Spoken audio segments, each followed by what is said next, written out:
Hi everyone, I'm your host, Owen Glockenspiel, and today's show will be 40% better than last week's show, guaranteed.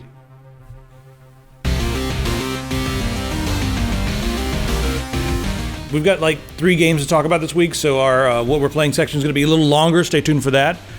First off, let's talk about some hardware stuff. So AMD's Vega Frontier Edition, that's their daddy card. It's they say it's not a gaming card. It's got 2 million. Let's say it's got 2 gigs of memory. We just went back like 10 years in time. It's got 16 megabytes.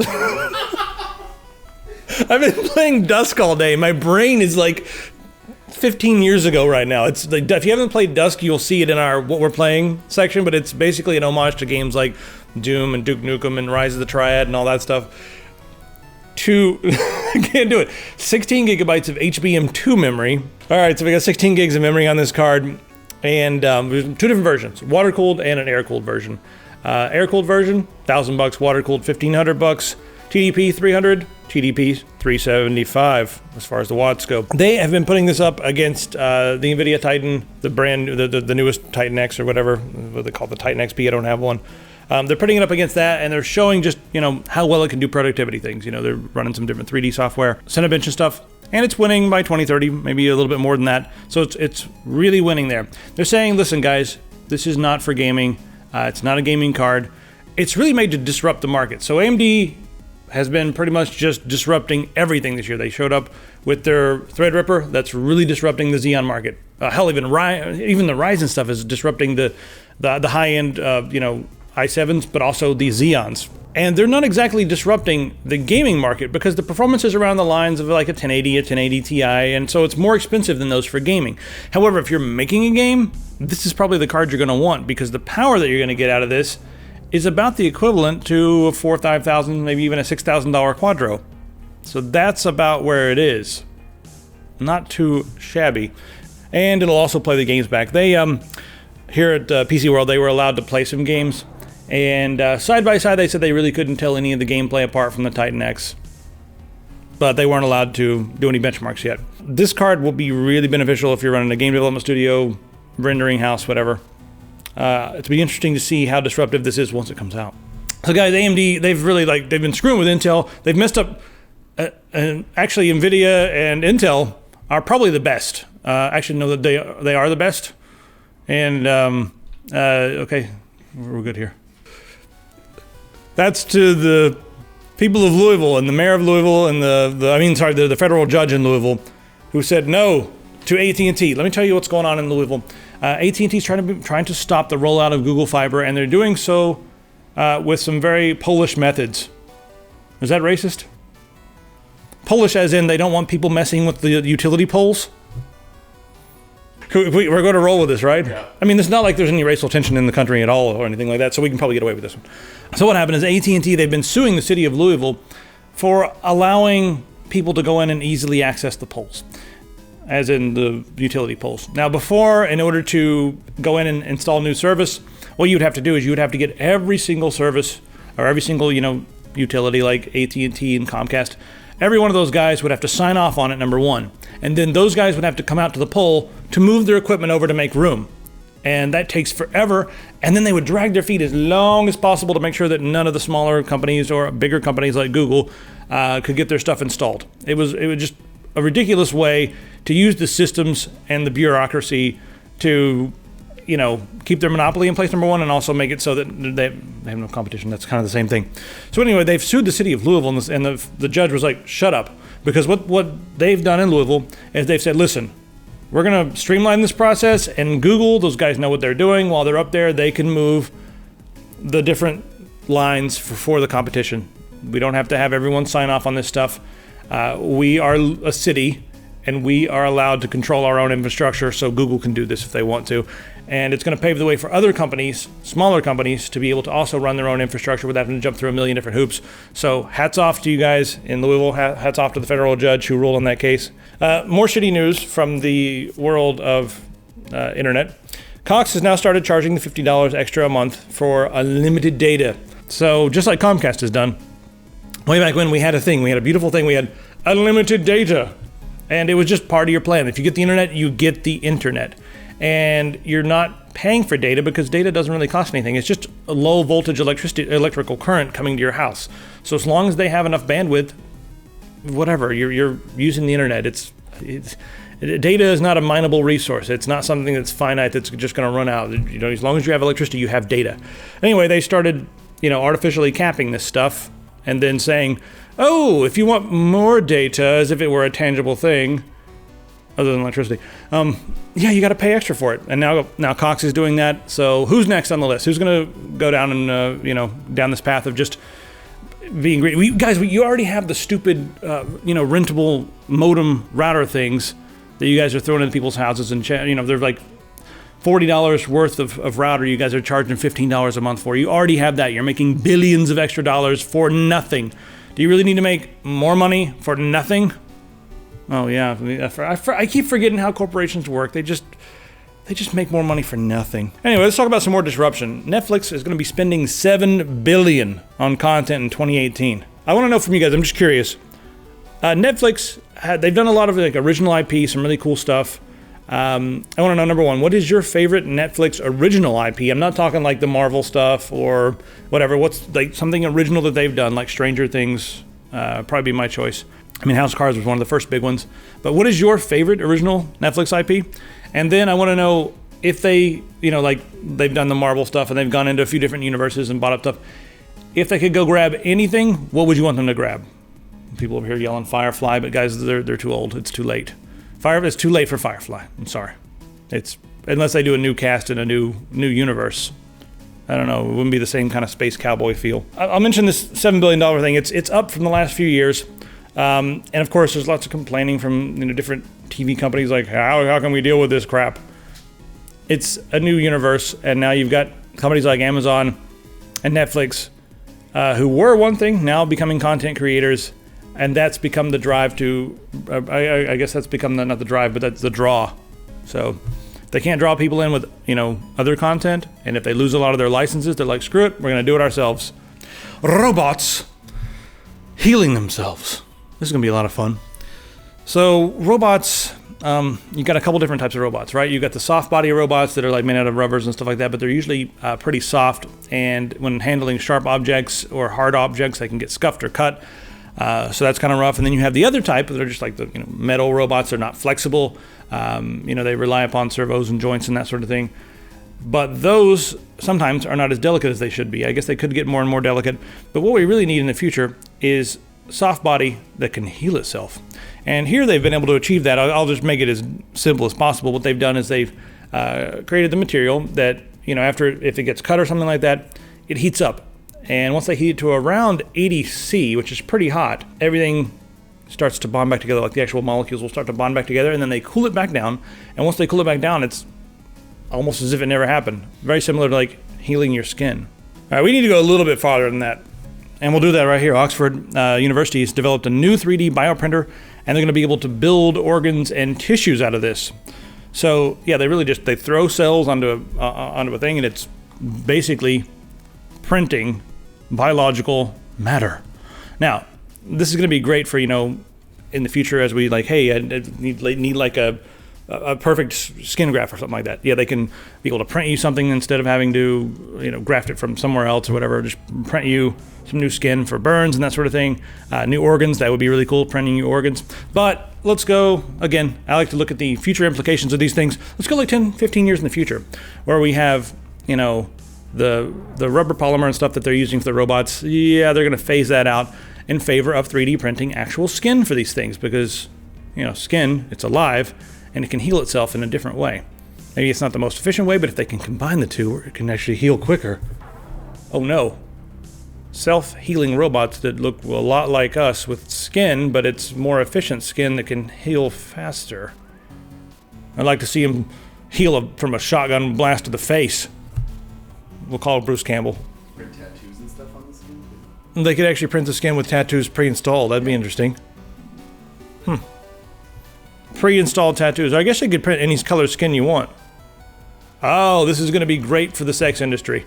Everyone out there who wants a blue woman, because they watched way too many episodes of Star Trek growing up, and they're like, Captain Kirk gets all the blue chicks. Why don't I have any blue chicks? Call me Papa Smurf. I love it when you say Big Papa. Can I dress up as Gargamel and capture you? How about this? How about some tiny robots that are about the size of a human hair, that actually crawl around inside your body and heal things? Right now they are testing these in rats and they're working. So they're tiny little robots, and they are able to go in, they stick to the lining of your stomach, and they're healing ulcers. They have some antibiotics that they can release, but they're working better than just taking the antibiotics. They go in, they crawl around, they get on the ulcer and that sort of thing. And then the stomach acid sort of melts the layer that has the antibiotics, and then those are dispersed. And then the rest of the robots, they just kind of degrade, or, they just kind of dissipate in your stomach, and there's no harmful stuff left over, so they say. Next step is to test them in some bigger animals and then into humans, but it's the first step towards having little robots that can go into your body and repair things more efficiently than just popping a pill. Like, we can exactly centralize the delivery of the certain antibiotics or the medicine or whatever it is. Next step is they're going to have to figure out ways to, give these things hammer and nails so they can go in there and repair stuff. Like, all right, well, you used to need surgery, but now you're just going to swallow this robot and it's going to go inside and snip a few wires and put some things back together, and then it'll call us and tell us when it's done.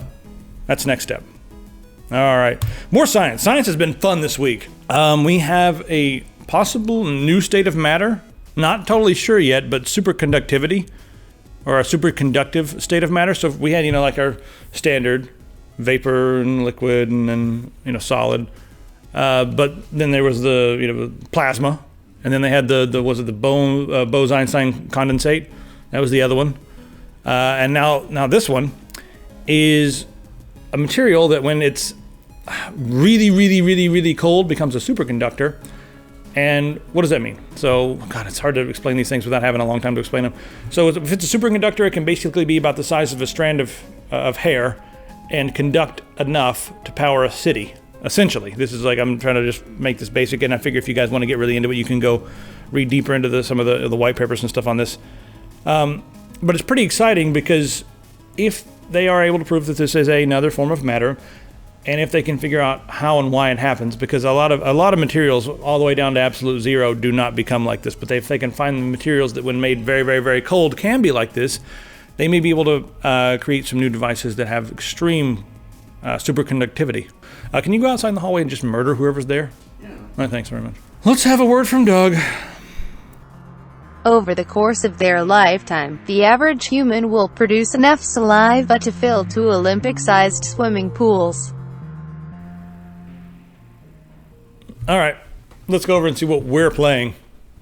Could be Nidhogg, I don't know. All right, we're playing Nidhogg 2, which differs from Nidhogg 1 in many different ways. It's still the same sort of, side-scroller, ridiculous game where you're trying to get all the way to the right. And the way you do that is you get a kill, and after you get a kill, you're allowed to advance. And you can see how many different screens you have to advance to right up there on the top. So that's the goal. Each player has to go as far to the left or right as they possibly can, and whoever gets there first is eaten by the Nidhogg, sacrificed, and wins. Yay! All right, so this game differs in the first game. Let's talk about that. So the first game is just very basic pixel art, just a few colors, and some drum and bass music. This one we've got more full sort of trip-hoppy music. And we've added new weapons like this ridiculous crossbow, the bow and arrow. Still quite a bit of fun, but it's a lot different than the original game. So he's got the broadsword right now. Let me show you some of the dynamics here. So there are 4 different weapons you can use, and they gave you fully customizable characters as well that you can mix and match what they look like. We both just did random guys. So I've got the dagger, so I just got shafted. Oh, I got lucky. I got the dagger right now, and it's random. You're going to spawn randomly with different weapons. If you're playing the arcade version against the computer, you will typically spawn with a certain selection of weapons, but yeah. So now we both have the rapier, so we're even matched, but I'm going to spawn with maybe the broadsword, please. Yes, the broadsword. Check this out. Now, the broadsword only has up and down, whereas you have 3 different positions here with that sword.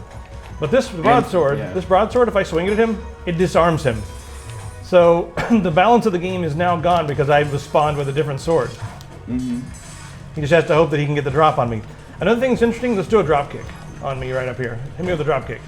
Now the drop kick, notice that when you do the drop kick, both characters fall down for an equal amount of time, whereas the other game, you did a drop kick, you knock the other character down and you can keep running. Yep. So they changed a little bit of the balance there. More stage traps that can ruin your life. Yeah, lots of stage traps. So the game is quite a bit of fun, especially if you're having a drink and goofing off with your friends. But overall, I feel like the balance of the first game was a little bit better. All I really wanted were more levels for the first game.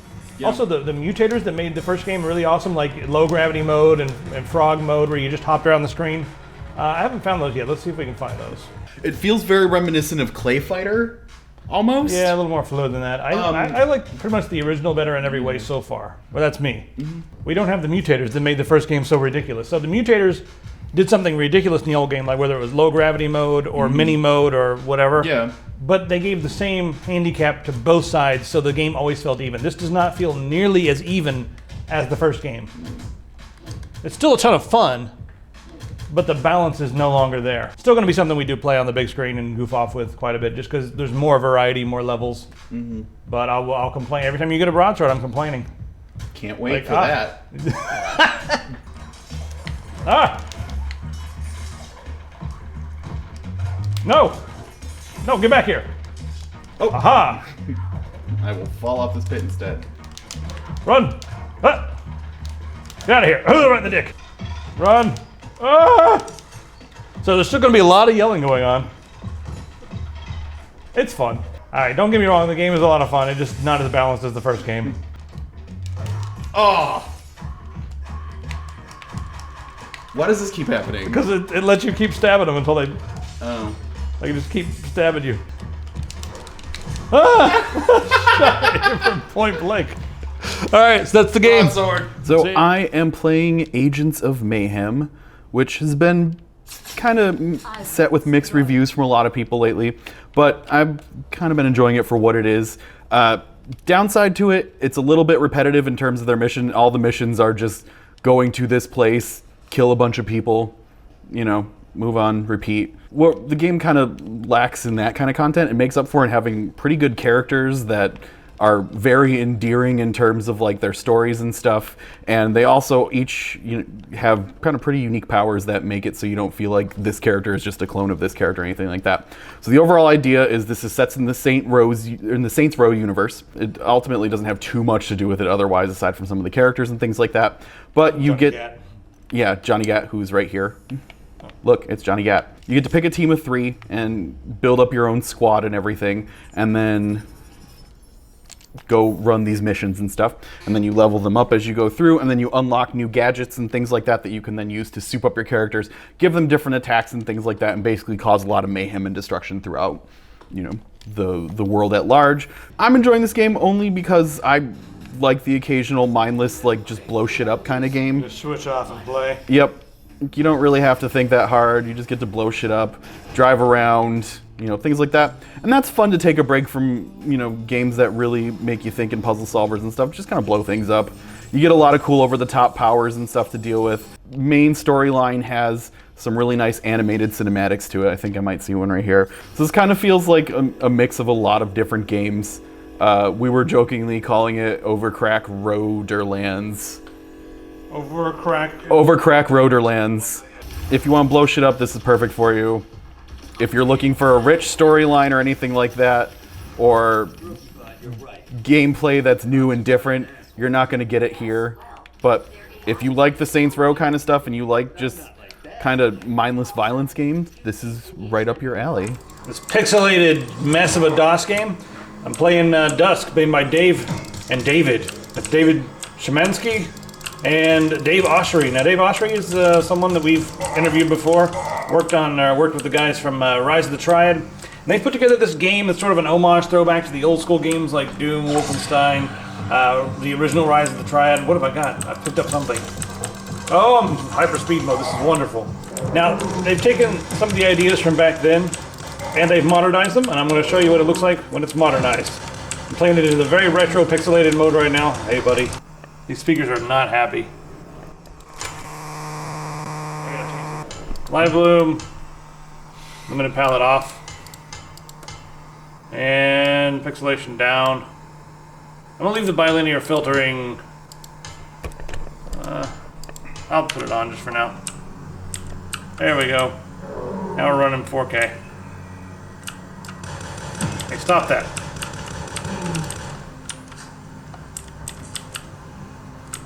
More things to kill, please. That'll work. So anyway, if you like those old school games, I mean, it's mainly extremely fast-paced action, a little bit of violence, some problem solving, figuring out how to open doors. What they've done mainly with this is they've taken that old school style and added some modern modern level design and that sort of thing. So as you're playing, you're going to notice, hey, these levels are pretty interesting and twisted. I haven't really gotten that far into it, but already I'm noticing that the levels are very interesting. So here you go, homage to old school games. We needed something like this, a fast-paced shooter. Everything's getting like so tactical. There's no like, I mean, you can hold on the right button to zoom in a little bit, but you don't have this, you know, no aim down the sights. So you're all hip firing. Sure, I'll go up here. How do I get? Ooh, look at that. You get dual shotguns? Dual shotguns. What I really can't wait for this game is multiplayer deathmatch. That's going to be an insane amount of fun. Like, I'm actually looking more forward to playing the deathmatch in this. No offense, Dave Oshry. I'm looking more forward to this deathmatch than I was looking forward to the Rise of the Triad deathmatch, which was fun. But this is going to be on another level. All right, Dendy versus OpenAI. So Dendy is one of the top Dota 2 players. Yep. OpenAI. What they did was they didn't just like make this OpenAI thing and then say, all right, here's how you play Dota 2. What they did was they took it and they had it play a bunch of hours upon hours of 1v1 matches against itself. And eventually, it was able to learn and figure things out. And they were saying, like, when it first started, it was like, it would just kind of stand places and, like, walk to stupid spots on the board and get random, you know, kills that made no sense and stuff like that. But after a while, it was able to learn from itself. And with a little bit of coaching from the team, they were actually able to make this pretty formidable opponent.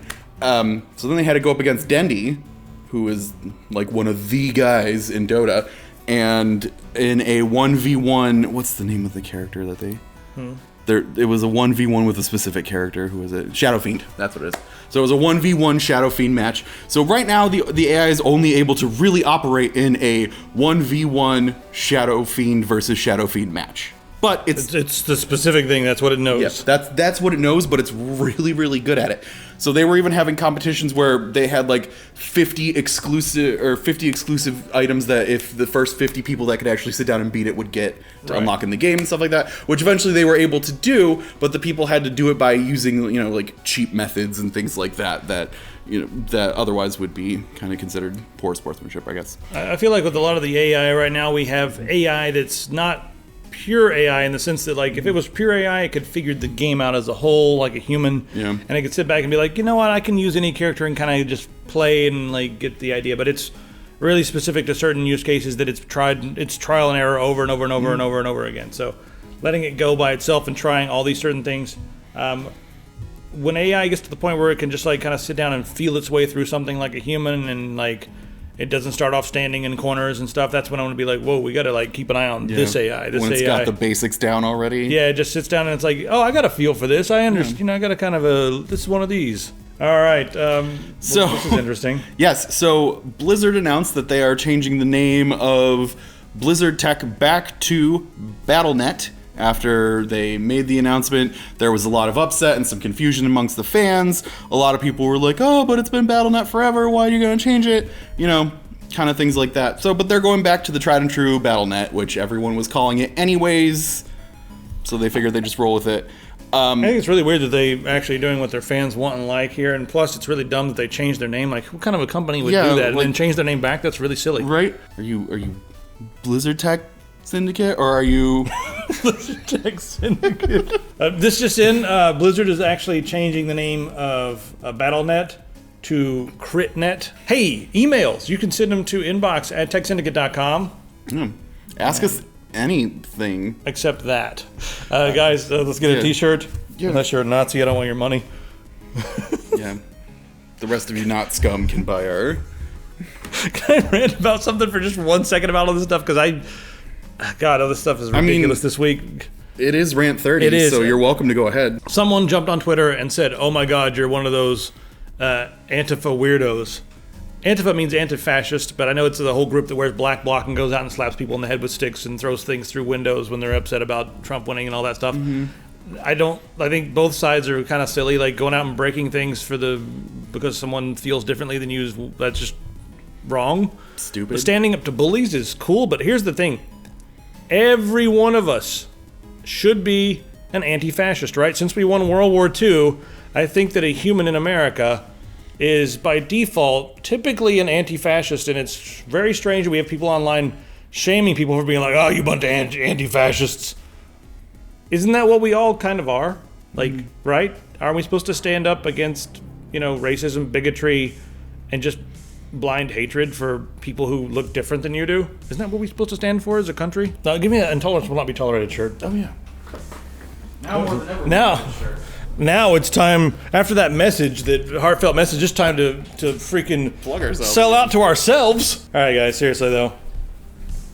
One of the reasons I made this shirt is because I'm sort of a militant pacifist, but the one thing I won't tolerate is intolerance. If I see somebody in a train, I don't care if they're black or white, berating someone for their race, creed, or whatever, I'm gonna speak up. And then I'm gonna give the other person one of these shirts. Yeah. I don't know where I'm going with this, but I know it's safe to sit back and say and not tell you guys what anybody stands for. We're just here to talk about hardware, but fuck that. Seriously, if you're a Nazi, get off our channel. Yeah. I do not want to make content for you guys. We don't want you. Can't stop you. Yeah. It's a free country. You can watch it if you really want to, but just know that when I'm making this stuff, I'm making it out there for all the, awesome, accepting, cool community members that we have. Community members we have, and I'm not making it for you Nazis. Yeah. Not at all. Not even a little. That's a nice note to end on. Yeah. We love the rest of you guys, though. You're all wonderful. Let's go back and play some video Except games. for you, Dave. Dave.